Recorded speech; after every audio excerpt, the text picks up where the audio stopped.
this other phrase that I have, that's another mantra, says someone's endorsement of you or lack thereof has very little to do with your trajectory.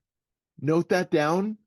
The reviews will come, the purchases will come, the appearances and opportunities to share, those will all come. That's your trajectory. Welcome to Give a Heck. I am your host, Dwight Heck, and for much of my life, lived my life in quiet desperation, wondering how I was going to pay the bills, take vacations, save for retirement, and one day wondering if I would get off the hamster wheel of life and have purpose. A life that most of society lives, which takes us to work, then home, then repeat, and pays us hopefully enough just to survive. The harsh truth that most live with more month than money and have no idea how to live life on purpose, not by accident. This ensures the mass majority are living not just financially broke, however emotionally and mentally as well due to financial pressures. In each episode, I will introduce you to thoughts, ideas, and guests that can help you to learn how you too can live life on purpose, not by accident. Most of us have a moment we can point to, a turning point, a decision, an experience that quietly set the course for everything that followed. For today's guests, that moment came in second grade. A classroom assignment, a blank page, and something that woke up and never went back to sleep. Welcome back to the Give a Heck podcast. I'm Dwight Heck, and this show exists to help you live with intention, on purpose, not by accident.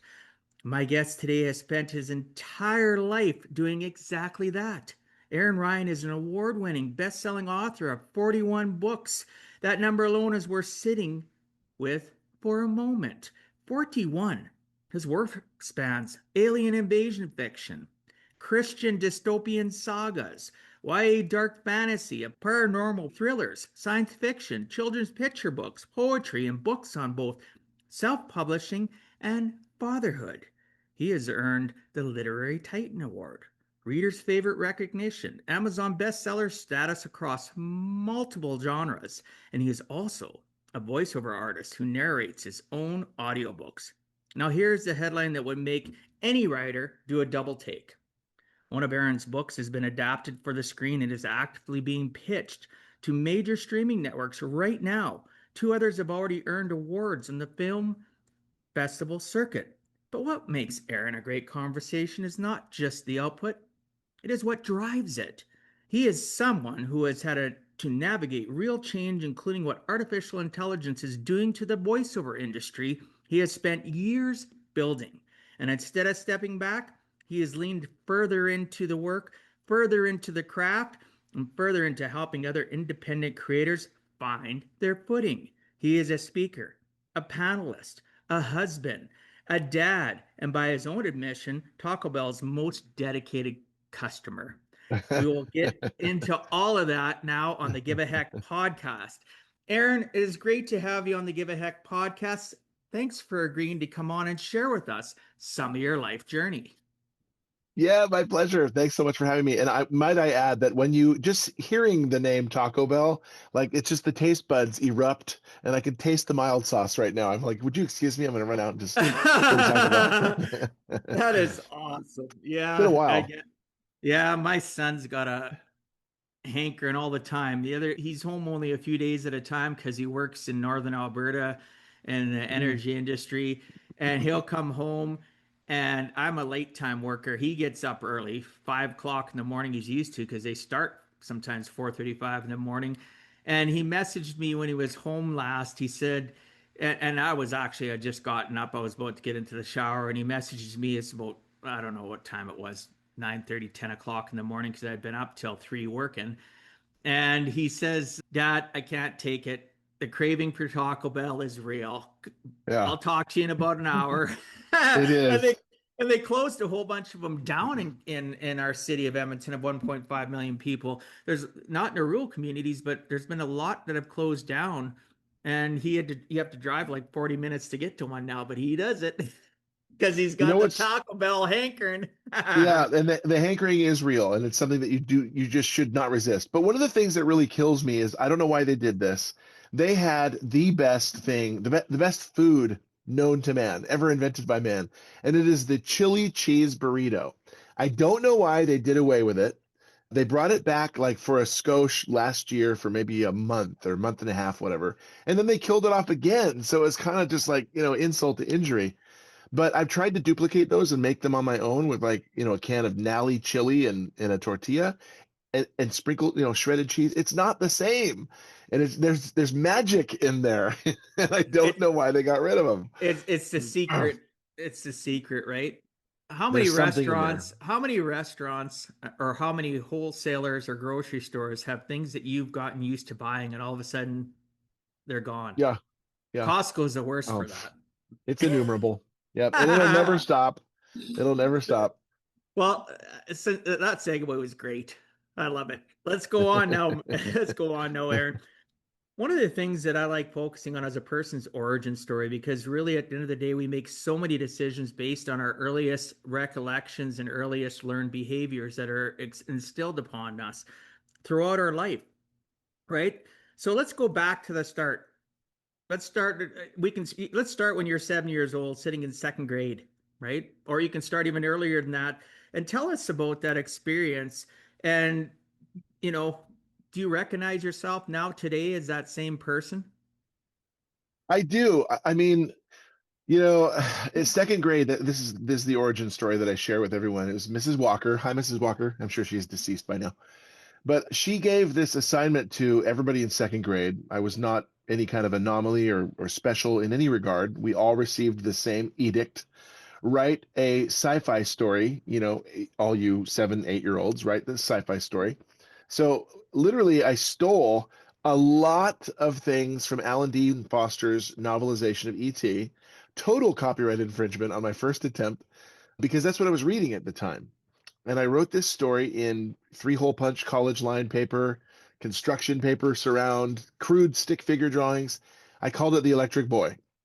And the story is one thing. It's totally come full circle in another story I wrote 45 years later. But I just remember holding it in my hands when I was done, looking at it and going, I made this. Me, I did this. And it was a light bulb, epiphany moment for me. That was when I really decided, being an author was what I wanted to do. But I think my mind was really blown. It was primed at least by that event, but it was really blown when I read The Lord of the Rings for the very first time, J.R.R. Tolkien's Lord of the Rings, not necessarily The Hobbit, and the Silmarillion is way above this, pea brain in here. But boy, the world building was exquisite. He took 15 years to write the whole saga, and it just blew my mind. It was so robust. You love the characters, you love the world, you love the stakes, you love the story. And I just was like, why not me? Now, I'm no Tolkien, but I thought, why not me? I could do that. I could be a writer as well. So that's my origin stories of being an author. But I absolutely forgot this, and I stumbled upon an old collection of things that my mom had made for my wife before we got married. It was report cards, it was news articles, it was certificate of achievements, it was pictures of me as a kid, and I had completely forgotten that when I was 10 years old, she collected the article from the newspaper. I get goosebumps thinking about it. It's the Snoqualmie Valley Record had a young authors club, covered a young authors club at our school. And there's me, there's little Aaron Ryan in that newspaper, huddled over a desk and writing something. And I had purged it from my memory somehow.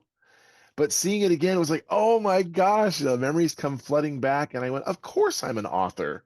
Of course I'm an author. So it was very cool to revisit that. Oh man, I can see the joy. Those listening, jump over to YouTube. Like the smile on Aaron's face as he's sharing is amazing. He has a good smile to begin with, but the smile of just sharing that one moment was really good. So thank you for sharing that. I think, sometimes in life, we don't realize those experiences. Like you said, you were 10 years old and you only referenced or were able to index that memory once you seen something that your mom had made for your wife. At the end of the day, we have so many things that we forget, or those people that were influential in helping us develop. Through your younger years, who was the most influential person in your life that helped you and stoked? You obviously had that passion already at a very young age. Like you said, Tolkien, he says, why not me? Who is Yeah. your biggest actual mentor that you can think of that always encouraged you, that always had your back? That was my mom, for sure. She could not draw a spaceship to save her life. I once asked her to draw a spaceship, and she drew, seriously, a metal rhinoceros in space. We laugh about that to this day. It's like, that's no spaceship, Mom. But she was the creative one. Dad, a little bit like marginally creative, but Mom was the one who was encouraging the right brain aspects of my development. Dad, I think, was and the left brain, but Dad was more left brain. She was the one who I think I was a mama's boy just by nature growing up. So she was the one I would gravitate to for, what do you think of this, Mom? And like, hey, look what I made, Mom. And, check this out, Mom. But she was very encouraging every step of the way. In a disembodied sort of way, I have taken great encouragement, though, from Tolkien over the years. And I will reread Lord of the Rings every single holiday season, every single Christmas, because just reading through it and poring over his words that he just slaved over. The guy took 4 paragraphs to describe a rock. Yeah. In Middle Earth, it's a very real, tangible place because of the huge, intensive world building that he conducted. I love it. Some people don't, but as you can tell, I'm a massive Lord of the Rings Love fan. it. This is not the One Ring. I want to just go on record. See, I'm still here. Still here. Still here. But I was Oh, so influenced by Tolkien. what was I reading? You read a book 150 times. Is that the one? Yeah, absolutely. So, like Yep. I said, I do research.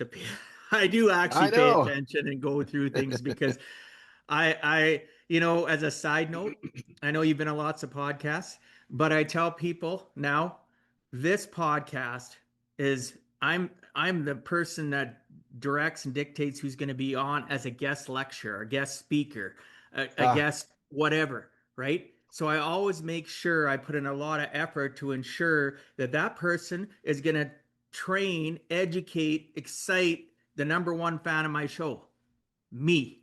yeah. All right. And people say, what do you mean? That's kind of ego-ish. Creepy. No, it's not creepy. It's not ego driven. It's just the fact that why would I invest all this money and time for a passion project that I don't utilize for making money whatsoever? I just do it to highlight and showcase the wonderful people on our planet. Why would I not want it to excite me? Because if Yeah. I can't come across connected to you, then guess who else feels it? The Yeah, audience. exactly. It's got to be contagious. No, you Yes. did your research, man. You've got a lot of info on me that we covered in the pre-interview and stuff. I would like my credit card number back if you don't mind. Everything else is fine. Can I use it at Taco Bell at least? Little bit of shopping and Taco Bell is fine. That's the only place. That's the only place that it's the only vendor that card is approved for. It's a Taco Bell card. I would love it if they I, made one of those, man. I would just I completely exceed the limit every month. I love it. I love it. I have comfort things like that too. Fast food isn't always the most healthiest, but I have comfort places I like going. I like going for a good hamburger at A&W in Canada. I don't know if you have Oh, A&W where yeah. you are, because I Yeah. know it's right. Albert and Walter, right? I love it, right? Grew up with it. I grew up with it at a time because we're about the same age where they still had them on roller skates and they put it on your Yes. window. And my parents, Yep. that was a treat for us. Once every few months, my dad, still to this day at 85, he's alive. That's his favorite place. And he used to take us there. We'd be in the car, and I'd hope that I'd get that one of my sisters, because I was the youngest, wouldn't make me sit in the middle, and I'd get one of the outside seats because, roll the window down, because back in the crank window days and have They that put little them on the tray window. there. It was just like, Yep. oh, Yeah, right? no, I remember we had 2 different restaurants that are similar. One is Dick's. Not Dick's, actually. Well, Dick's is one, but then there's another one, Burger Master. But also we had a Triple X, which was the same kind of logo, the barrel shape, and it was just like the A&W. And they took it down. I don't know, a few years back. It was Issaquah, Washington. We would go out to Leavenworth or to Eastern Washington and always hit the Triple X. And it's not there anymore. It's just like, oh, why does time have to march on, man? You live in Washington. Well, it's south of Seattle. You mentioned earlier, and before we pre-recorded, that you had that, the first thing you said to me, you had that mental struggle, right? Doing audio, doing the voiceovers, or sticking as an author, and you went, "Oh, I'm an author again." You had to reaffirm that to yourself, which I thought was really cool, actually, because as a musician, a performer, voiceover, videographer, with so many creative outlets to you, what really made that decision for you? What keeps your writing central? You didn't really explain that, and I'd really like to understand what keeps you drawn back to that. What is your anchor to writing over all those other things that you're capable of doing? Well, and I love the question because all of the different vocations that I've had in my life, not, passing jobs or temp jobs, but vocations, careers, they've all had to do with storytelling. And I don't think that that's some fluke or some accident or some happen chance. That's where I best align. That's where my gifts best align. So voiceovers, you're telling someone else's story, and we're talking all the way down to a ma and pa company to I'm currently the voice of United Healthcare. So any of the commercials that you'll see on the radio, sorry, see on the TV or web or hear on the radio, that's me, and I've been their voice for 3 years. I've done all the greats: Amazon, Wrangler, Cadillac, Uber, Enterprise, Microsoft. I've done all of them in one way or another. So whether it's public facing or internal, I've done them. And I love it. I love telling their story. But if I'm going to put voiceovers in this hand and authoring right here, there's nothing that holds a candle to telling my own stories. So this is a script that I'm required to read. It pays very well, or it used to. I mean, we can talk about AI's effect on the industry. It paid past tense very well. This one does not pay well yet, but I'm looking for that script to flip someday, because right now it is voiceovers pays our bills and authoring is supplemental. And one day it's going to go like this. I'm absolutely confident of that. There's nothing that holds a candle, though, to telling my own stories that have come from here and here, and I've put them into print. And then when I'm done, just like that 7-year-old, I can go, look, I made this. This is my story. And I designed all this and I put it together in a box set. Wow. And the whole story from start to finish That's is, beautiful, actually. Even the art, the artistry of the book coming out of yeah. the shell. So people listening, it's got a case, and he slides out from one side. And the book he's showing is called The End, I believe. I And can't I read have the my sub. I dissonance can't one. read. Yeah, and Dissidence. I can't read the subtitle of The End. Oh, What's the? it is, I have to, the complete dystopian Christian end time saga. Yeah. And then these are all in one versions. Like, so Dissonance is all 6 books in one, and then the end is all 3 books in Oh, one. okay, okay, But okay. I had Thank you them, for explaining, because people listening aren't really yeah, understanding. Right? Those on I forgot. YouTube will get it. That's I okay. need I No, need to do that. I remember that. Yeah, it's just holding it in your hands when you're done it's that 7-year-old boy again going like, I made this. But I'm really interested in legacy. I love leaving legacy, and here is the greatest legacy that I get to leave as a storyteller, and it's not even mine. I am every single day, almost, I mean, with very little fail, since my eldest son, they're now 10 and 6, but since Brennan, my eldest, was 2 months old, I've recorded a daily journal from dad to my boys virtually every single day. Have I missed some days? Yes. But I cannot wait to give that to them when they're 18, 21, whatever. A record of their life, how much they were on my mind, how much I oh, care about them wow. and love them. And that is my greatest legacy and story that I've ever been able to tell. And it's their story. You know, The it's nice it's thing, is about that, you can take all that journaling and write a book about it.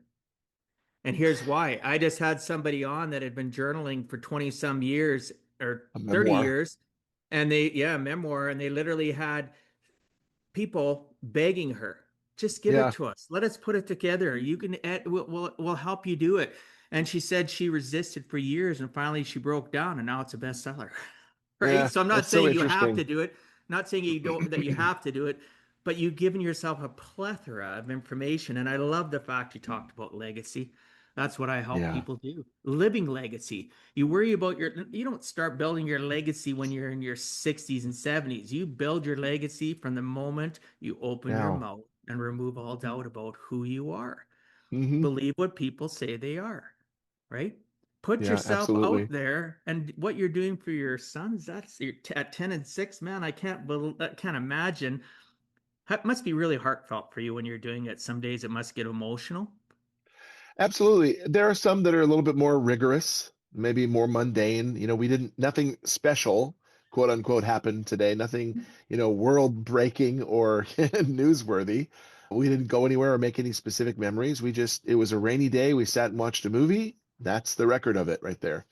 But there may be something tied in their amygdala that later on they're going to go, I think that was the day when I learned to ride a bike because we watched the movie. I would record that though. That's a stupid example. I would definitely record, today's the day you learn to ride a bike. In fact, Asher is making such a concerted effort right now to learn to ride his bike. Brennan doing it for years, but Asher is a little bit more. Brennan is kind of a wrecking ball, and The Asher, 10-year-old. yeah, Asher's a little bit more kind of deliberate in his efforts, more cautious. So it's taken him a little while. But anyway, all that to say that I love recording this and I love the notion of being able to give it to them when they're 18 or 21 and go, see, look at Oh this my gosh. huge thing. It'd be awesome. This one little thing you just shared with me tells me volumes about you because I study human behavior. I've been doing it for 30 some years, trying to get better at my craft, right? Helping people live life on purpose, not by accident. And listening Yeah. to you talk about that and that passion tells volumes because we treat life the same way we treat our children if we are open-minded, right? Hmm. Not that children are better to be heard, not seen, having conversations, being able, willing to be vulnerable, knowing someday that your children are going to hear that, that speaks volumes about you, Yeah. right? You're creating Yeah. teachable moments for them to anchor back to when they listen to it in the future. To me, that is so powerful and such a great legacy builder. Well, I love it. I don't know if it's genetic or what, but man, I think we mentioned earlier, there's virtually every vocation that I've had has to do with leaving a legacy.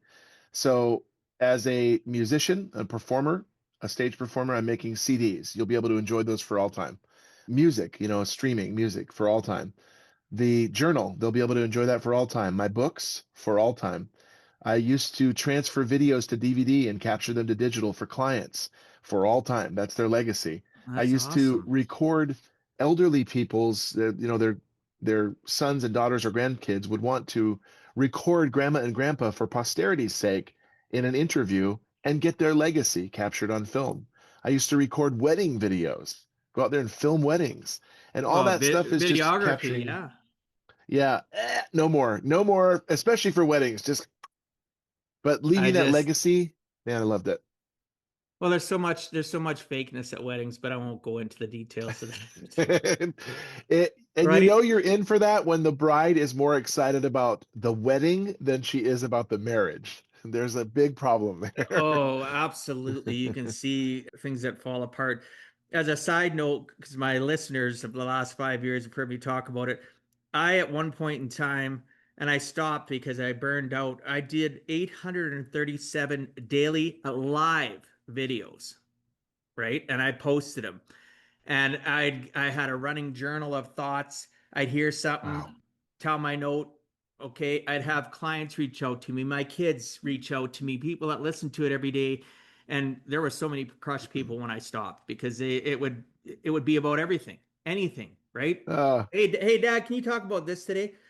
So when I first started it, probably the first couple hundred were could be anywhere from 5 to 10 minutes. Then I got challenged by somebody, and that's an not AI, but algorithm expert, and said if you can get that to a minute or less, you're going to see yeah, explosion. yeah, So guess yep. what? I did it the next day. You have Right? to be careful too. I'd have a timer right here. And I'd have to, the first couple were probably, oh my gosh, I got 10 seconds left. All right. But yeah, I did Yeah, 837 of them and ranging from everything and anything, right? yeah. That's a So legacy too. Good for you. and I got 500 and some of them up on YouTube on a separate channel. So my kids are going to have my book, they're going to have my podcast. They're going to have there's no reason that my grandkids, my great grandkids can't know who Grandpa Dwight was, great Grandpa Dwight was, Yeah. right? So I I haven't love done the it to trail. I haven't done to your scale, but I understand it. Legacy is important, right? So Yeah, thank you for that. Let's get welcome. into the cathartic nature of writing because Yeah, I've gotten so many great responses. I know when I wrote my book, my one book, Against 40 is not really a comparison, but it was very cathartic. 5.5 months of me writing, editing, sending it up to the editor, they coming back. And sometimes it'd get very emotional and I'd realize, wow, I never ever unpacked that. I never really celebrated that. I never really kicked myself in the pants for that. I never really, you know what yeah, I mean? It was a yeah. heightened amount of emotion. So I found it very cathartic. What has it been like for you, especially since you've been doing it so long? Do you always feel Yeah, the same things? I do. Yeah. And I mean, every book is a roller coaster of emotion in the writing and in the release, in the planning and the writing and the release. Yeah, it's just so my love language is giving, and I love being able to create something that I can actually give and hope that it does well, hope that it blesses people, hope they just so enjoy it, even a tenth as much as I do. It is very cathartic to write something out, to put it out. And it's always funny because when I'm out at a vendor market and I'm selling books, I start describing some of the synopses from some of these stories and sagas. And I just published number 43, by the way. So I have to, Oh, you have to update your congratulations. tally. Yeah, thank you. Well, I shouldn't, I'm, Congratulations. I'm, I'm post dating it or pre-dating it. It's actually, they both come out on the 26th of this month. So Okay. anyway, I lied. Congratulations. There's a little fallacy there. That's But okay. yeah, they say, how do you have all this stuff in your head? And I say, well, I don't. I mean, because all the books are right here. I downloaded them or I offloaded them. So here you go. It's such a process of catharsis, absolutely, and great therapy to be able to take a germ of a thought that is fantastical in nature, in here and here, marry it to paper, get it bound professionally, get it wrapped, get a good, people still judge a book by its cover, get it attractive and put it out there and go, ah. I mean, I love rereading my Dissonance saga. One of the issues we have right now is with it being pitched to streaming networks, if it gets optioned or if it gets purchased and they want to make a movie out of it, the screenwriters, the team of them, they'll know it like the back of their hand and they'll pick it apart. And I really need to know it as much as they would or more, preferably more. So I have to keep it fresh in my head, even with me writing all these other stories. And every time I plunge back into that world of Dissonance, it's a saga that spans from 2026 to 2045. And now with my Talisman series, which is a spin-off, that takes it out into 2062.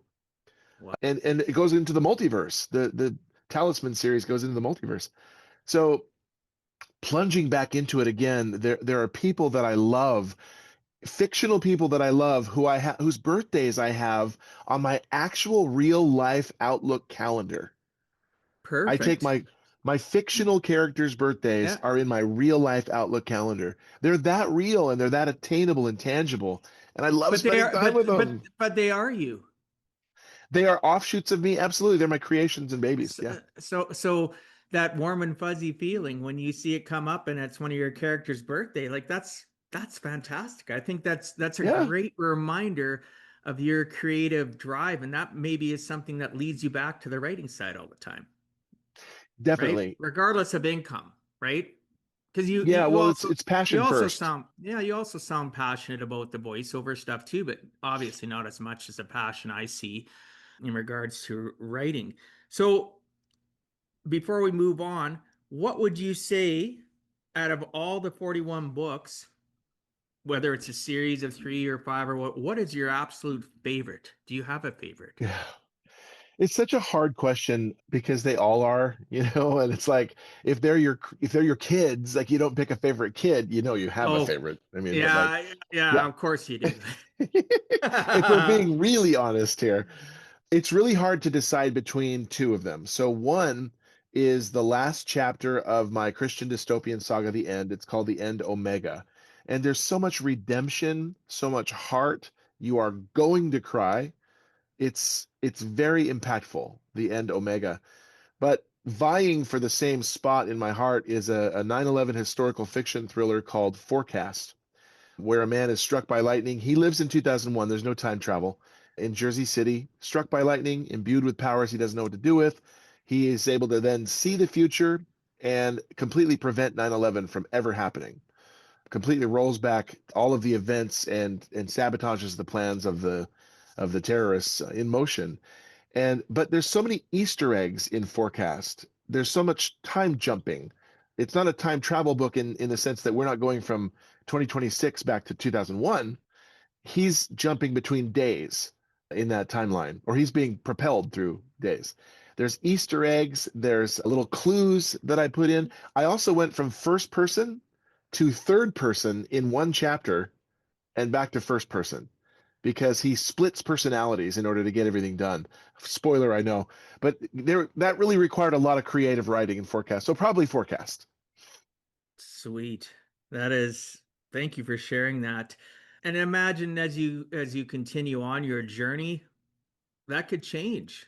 We never know. The past isn't indicative of what our future is going to be. It can be an Right. indicator, and currently you're living the future, and your response is this, but who knows, right? As your Yeah. kids age more and you write other things, all of a sudden it doesn't take the value away from what you shared with us. It just something else is all of a sudden in front and center, and the others are in the rearview mirror, still available, still you can see them, but now you got the windshield and things of Yeah. your vision and ability to see forward can change. So, but thank you for sharing that. I don't think people Yeah. realize, especially if you've never written a book or even journaled or like journaling, doing a blog, doing articles, whatever. It's very enlightening because pen to paper or even typing for me, typing something, my thoughts, that little seed like you talked about, and I'm watering it, it literally opens up a plethora of other things. It becomes that thought is a spider, and then all the other things, the web, right? It just fires off, and I think differently, and I have more aha moments.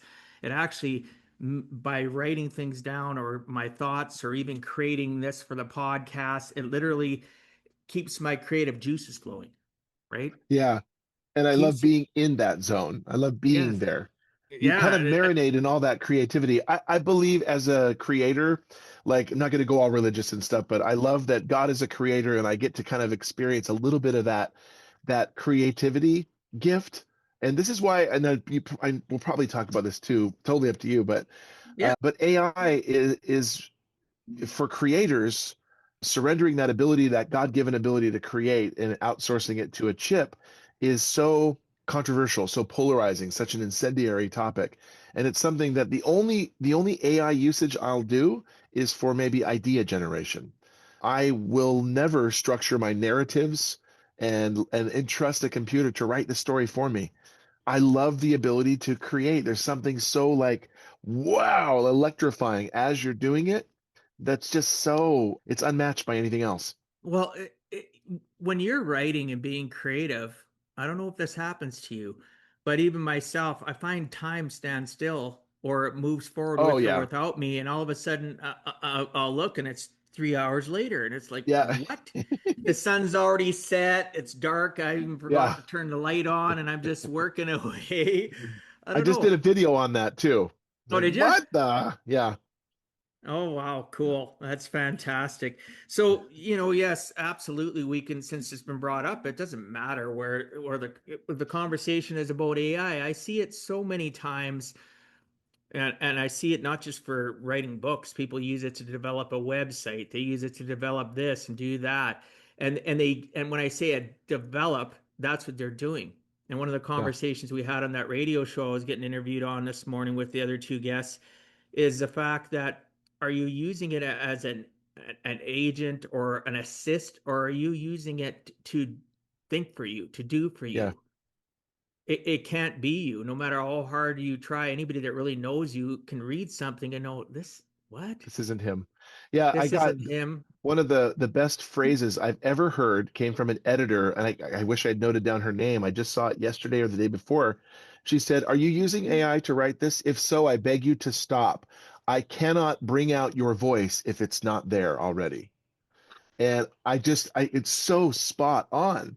Now, tools and supplemental tools for idea generation Or like I love using manuscriptreport.com. It's a great service that I can upload my finished manuscript through, and boy, does it get me all kinds of results back in under a half hour or an hour. All the relevant keywords, all the search strings, all the themes, all the comp titles, all everything I need to know about my book from an outsider perspective, a 1,000-foot view, like zooming out. It's all there, and that's a fantastic AI tool. But creation is something totally different. Generative AI is something totally different.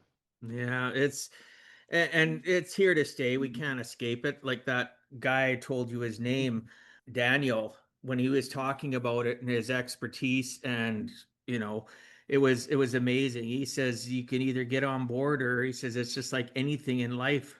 Where are you going to be? Right? Right. Are you going to embrace it? If you don't, and let's say he's an example. I can't remember exactly what career it Steam was or engines. whatever it is. He says, you know what? You're either gonna figure it out and be part of moving forward as one of the solutions, a person that can survive, or you're gonna be irrelevant. And by the time you realize you're irrelevant, it's too late. You're just right. And Yeah. he was more specific than that, and because that's his topic, that's his dealio, his specialty. But at the end of the day, I think AI has a place. It does. It's just that right now it is so immature in what it Yeah. does. It lies. It's deceitful. It ad libs. It does so many different things. And the reason I Guesses. say that, people that are watching or listening, do not believe everything that it tells you. All it's Yeah. done now is given a bunch of keyboard warriors even more ammunition to be jerks on social media too. Yeah. Yeah. They It's post stuff slop. from AI. See, this is what AI says, and I'll just, what? Yeah. Well, Did you remember even the read that before assassination? you posted? Yeah, the assassination of Charlie Kirk last Yeah, September. yeah. So he got assassinated, and Tyler, I can't remember his last name, but the assailant, the alleged, give him the credit of the doubt, but the alleged assailant, there were pictures of him grainy taken by security cameras that were then amplified by AI. And then they're making assumptions with actual human figures who had nothing to do with the assassination. But because they resemble what AI thinks ungrainy Tyler looks like, they're guilty by association.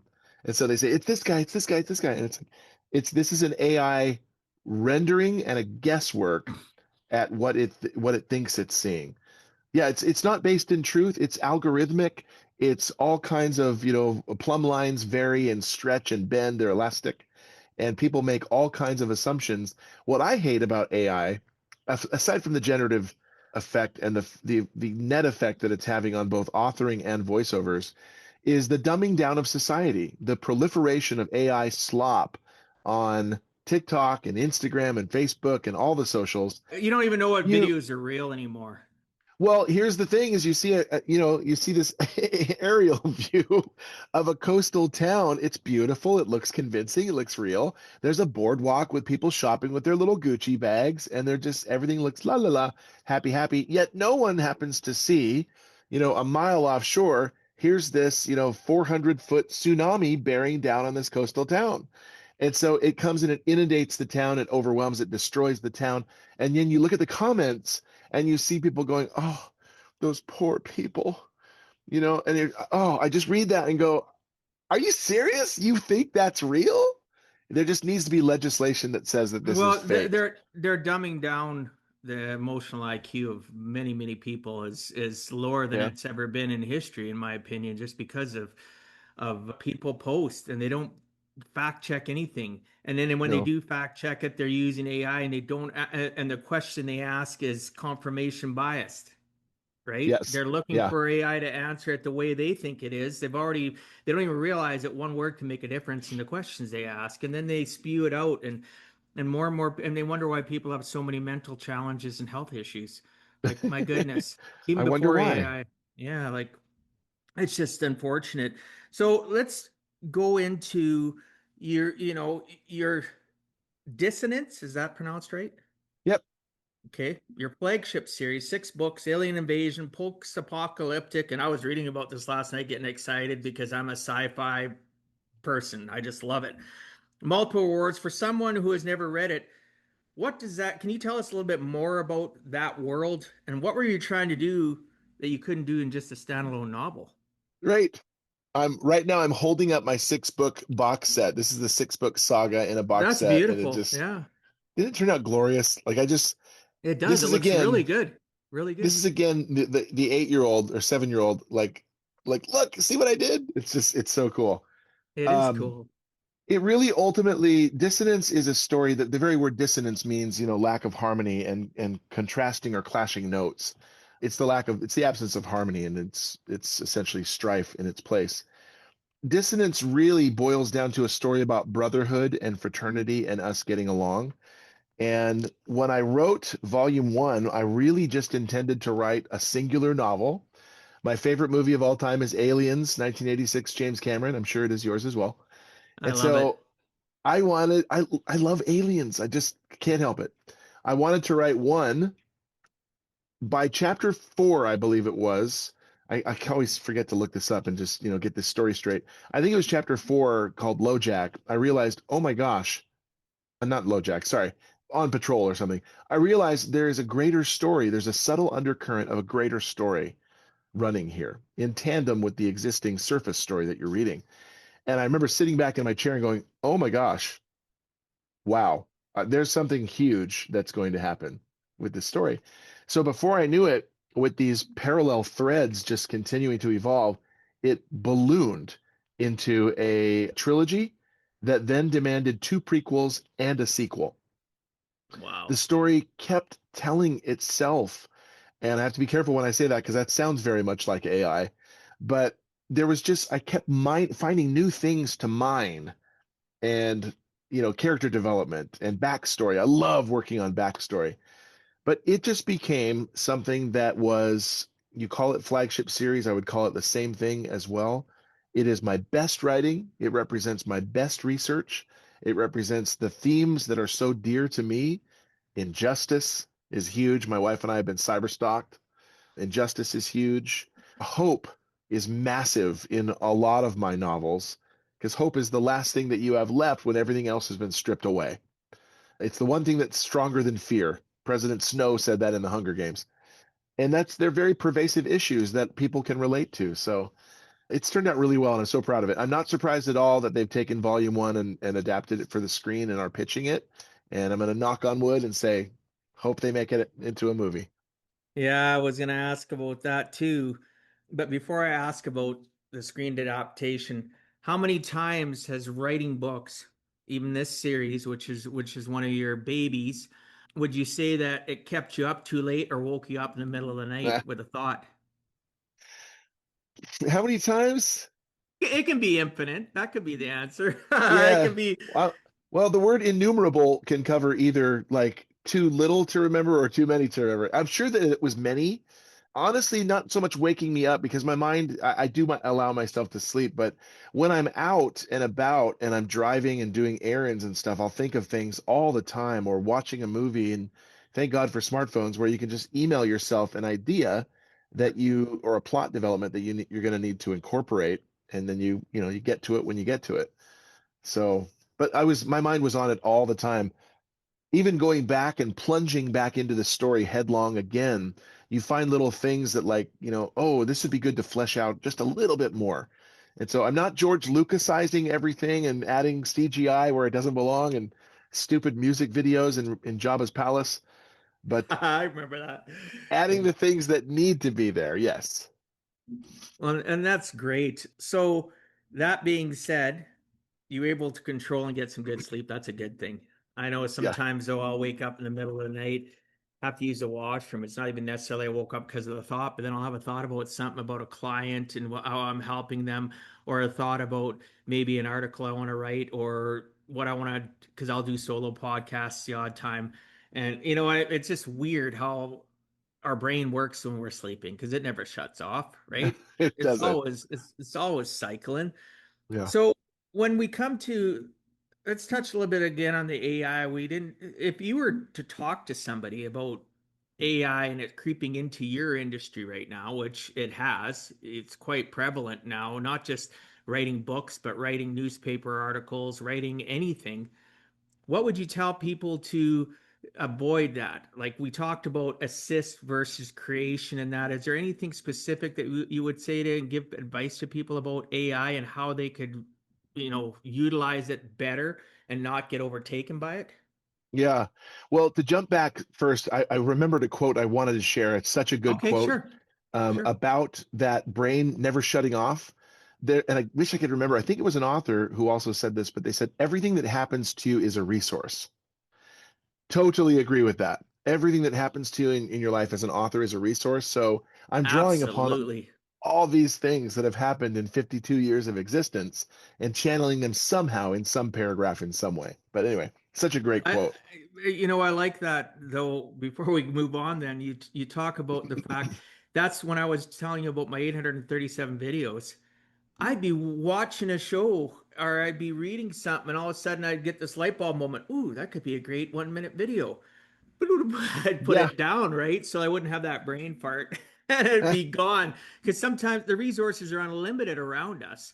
right. We're so visually deaf Yeah, yeah. to notice it, and then auditory deaf to hear it, to put it down, that I don't take a chance. You got to get it down. I have a Pixar memory. I have 10 and 6 year olds. I remember what happened yesterday, and I remember everything in Pixar movies, and that's it. So I'm I limited love it. anymore. I love it. You're so blessed to have two children, especially at that age. Every Yeah. day is a new adventure. Every day is another memory. And by you journaling about it, it just yeah, gives me the warm and fuzzies. They're my So whole earth. I wrote a book called You Are My Whole Earth, A Daddy's Love for His Sons. And it's yes, I nonfiction. read. Yeah, it's such a personal, vulnerable, transparent look into our family and being a daddy and stuff. But That's yeah, perfect. AI, So what would I say to someone with AI? So I'm the admin of 3 different Facebook groups. They're all authors and writers in some respect. I'm also a proud member of the Authors Guild, and I contribute to, various questions and things and issues that pop up on Reddit and Quora and things like that. And it's such a hard thing to deal with because you're right. It is the elephant in the room. It's not going to go away. In some senses, there's such a benefit and an advantage to the tools that AI presents to us. For example, in the medical community, man, if you can get an AI equipped leg, if your leg was blown off in Desert Storm or something like that, and now you've got AI to give you an artificially intelligent leg so you can walk again, all for that. All for that.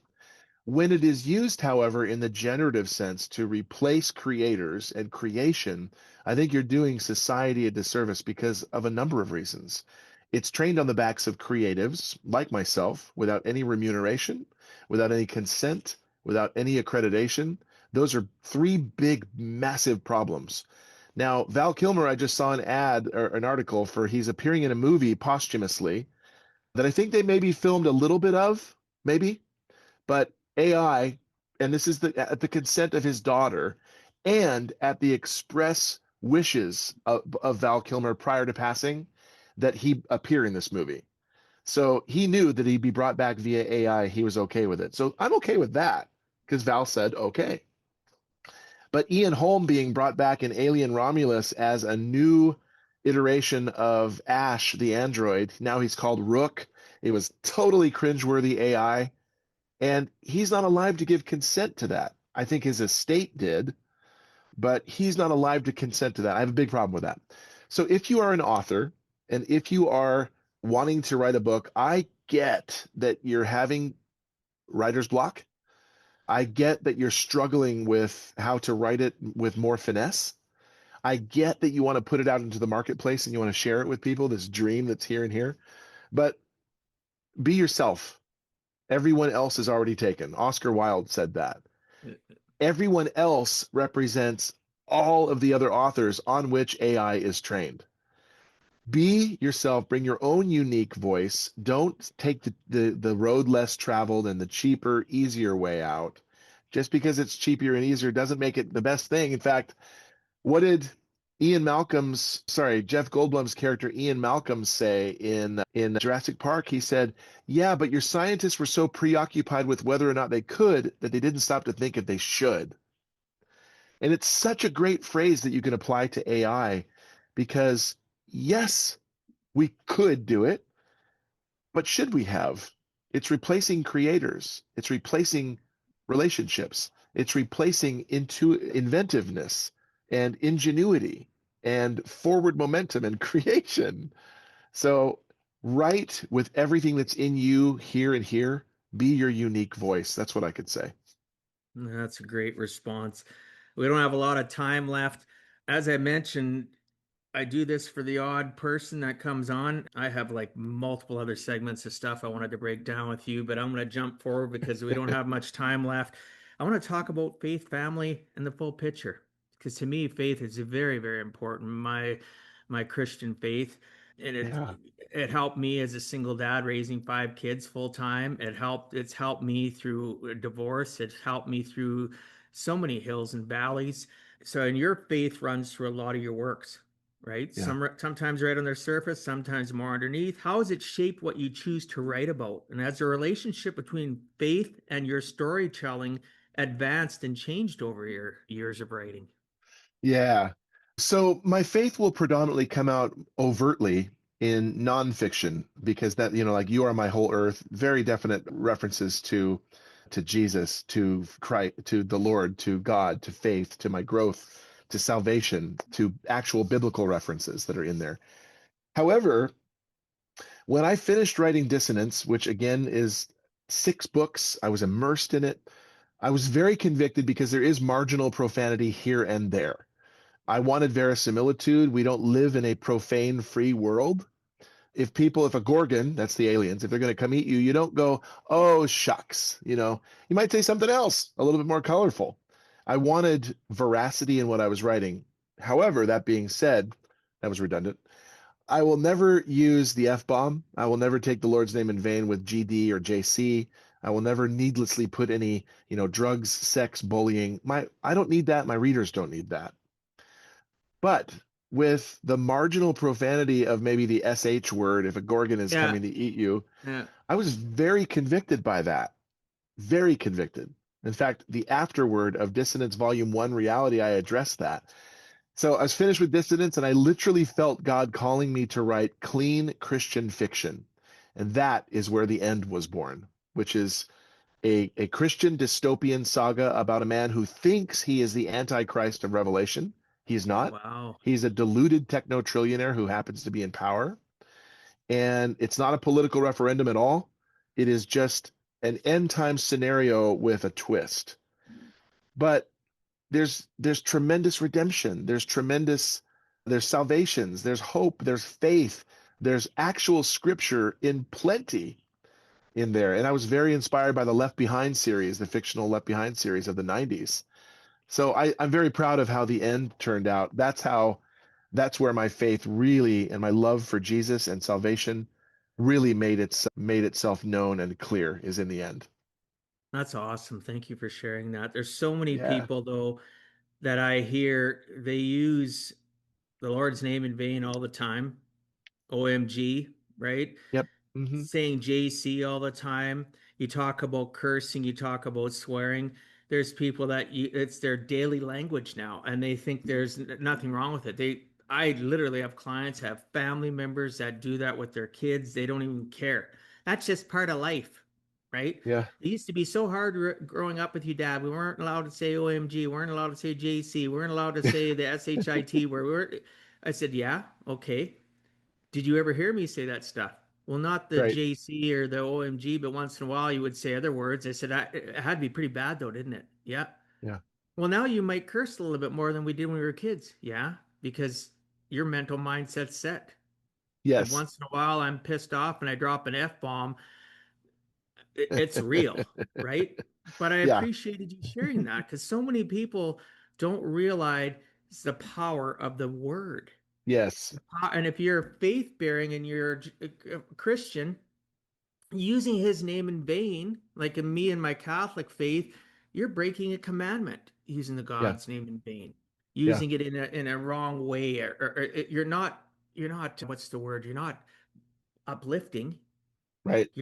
You're allowing evil, you're allowing negativity into your world. So I appreciate that you struggled with it, I right? did. And I And appreciate God talking to you after the fact. Sorry. I it's the only one I've ever felt called to write, That is for that very awesome. reason. But That's it's couple awesome. that with what we talked about earlier, couple it with legacy. I'm leaving a legacy in print. Do I want to leave a legacy rife with profanity and cursing and, red writing, so to speak? I want it to be readable and I want it to be enjoyable and not have people get hung up on that. Well, even my podcast, I had somebody I recorded with yesterday, says, or was couldn't even match. I've been batch recording the last couple of weeks, and one of them said, "You know what? I never asked you ahead of time if I could curse." I said, "Well, depending on what it was, what it is, go ahead." It was Right. SHIT. Big deal, Yeah. right? And everybody's got a different gauge of Yeah. what Plumb line. profanity and cursing is, right?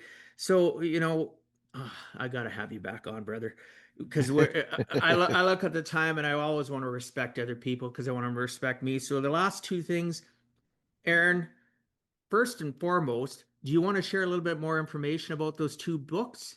And then we'll wrap up with the last question. Yeah, sure. Well, Dissonance is a six-book alien invasion saga. It basically starts in 2026 and goes to 2045. It's 1,800 pages of of thematic depth, of fear, of hope, of brotherhood. Roller And coaster. Awesome. yeah, I'm so glad with how it turned out.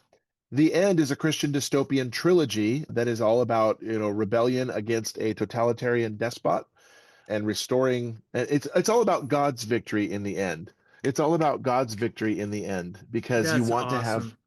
Yeah, so I actually have my 6-year-old who just wandered in here, and that's the end. But there's so many others. You can always find all of them at authoraaronryan.com, and so you can kind of get the descriptions there. But I'm proud All of of all of that'll them. be in my show notes. For those new to the Give a Heck podcast, you'll go in and I do very detailed show notes. You have to go check it out to see what I'm talking about. There'll be chapter summaries.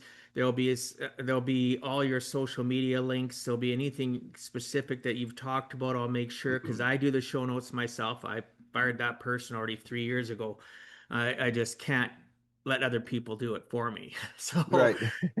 yes, it takes more effort. Yeah, I could be using that time to make more money or do other things, but I enjoy it. So Yeah, it's fun. time's irrelevant if you enjoy and have a passion and it makes you feel good. So I'll make sure all that information's in there in regards to how people can reach out to you and find out about your book. We're gonna have to have you back on because I really wanted to talk to you about Tolkien, right? I really wanted to dive more in deep into that. So we'll have to get you back on again if you can squeeze out some time for me. But the last question I'm going to ask you, and we're going to wrap it up. Aaron, if you could leave one thought with the person listening right now who has a creative gift they have not fully leaned into yet, someone who keeps waiting for the right time or right conditions, what would you tell them? I would tell them one of two mantras that are just so formative and driving for me. The first one that's probably more appropriate to your question or applicable to your question comes from a movie I like to pretend does not exist, Star Wars 1, The Phantom Menace. Silliness abounds in that movie and just, ugh, but whatever. A young Qui-Gon Jinn said to a young Anakin Skywalker, "Your focus determines your reality." Now, when I watched The Phantom Menace when it first came out, right over my head. I mean, it was just more dialogue and white noise. But something clicked when I heard it again in, the late aughts and was like, wait, what was that? Rewind it. And I played it again. Your focus determines your reality. My focus over my careers has been to do this and that, and they've become reality. My focus now is to have authoring pay for our mortgage, have authoring buy our car, have authoring put our kids through school. And so that will become reality. That is the focus that I'm making it. So that is adopt a mantra for yourself. We talked about one earlier, Oscar Wilde's Be Yourself, Everyone Else is Already Taken. But also a great one is your focus determines your reality. If you want to be a full-time author, focus, do everything you can, keep it front and center in your head. You can do it. J.R.R. Tolkien did it. Why not you? Well, that's awesome. I appreciate that. So, is there any last final comments or a give a heck thought that you'd want to leave before I wrap up the show? I'd give the other mantra. I mean, we're talking about giving a heck. So, man, as a creative, we are putting things out there that are extensions of ourselves that we can be hurt by when people don't accept them, or they rail against them or whatever. They throw the baby out with the bathwater because the book didn't have a person named Christina in there, and they love Christina and whatever. But this other phrase that I have, that's another mantra, says someone's endorsement of you or lack thereof has very little to do with your trajectory. I love So it. note that down. The reviews will come, the purchases will come, the appearances and opportunities to share, those will all come. That's your trajectory. Let all the naysayers and the bad vibes and the bad press bounce off you in the meanwhile. Wow. What great two closing messages. I really appreciate you, and I hope I have the pleasure of getting to have another conversation with you. Me So, too.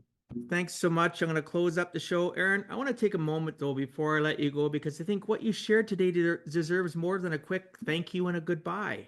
What strikes me most about your story is not the output, it is the intention behind it. You write because you don't write because you have to, you write because you have the drive, the desire, the need to do it.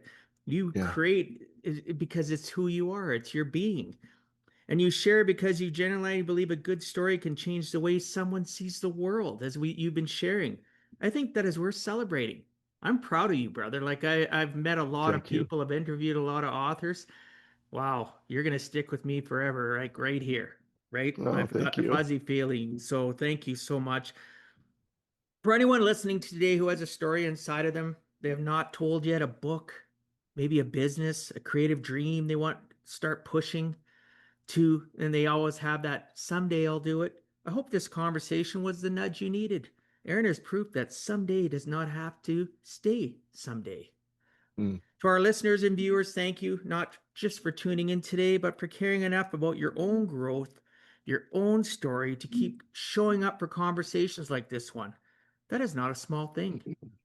If this episode moved you in any way, share it with someone who needs to hear it, not for the numbers, because there's a real person on the other end of that share who might be exactly where you were before you pressed play today. Subscribe on your favorite platform. Please leave a review if you have a moment, and know that every single one of those things helps this show further reach the people that need it. Aaron, thank you again for being on Give a Heck podcast. I'm rooting for you, brother. I am rooting for the streaming deal. I have a feeling that this Yeah. is not the last time our paths would cross. As I mentioned, I sure hope it's not. To everyone Yeah. else, until next time, live life on purpose and not by accident. And remember, it's never too late to give a heck. Thank you for taking time out of your day and listening to Give a Heck. If you find value, I'd appreciate you sharing with your friends and family so they too can learn how to live life on purpose, not by accident. So you do not miss the next episode, please subscribe on your favorite podcast platform, and please also post a review. I look forward to reading your comments. This has been Dwight Heck. If you want to check out other podcast episodes or today's show notes, please check out my website, giveaheck.com. And until next time, together let us all strive to give a heck.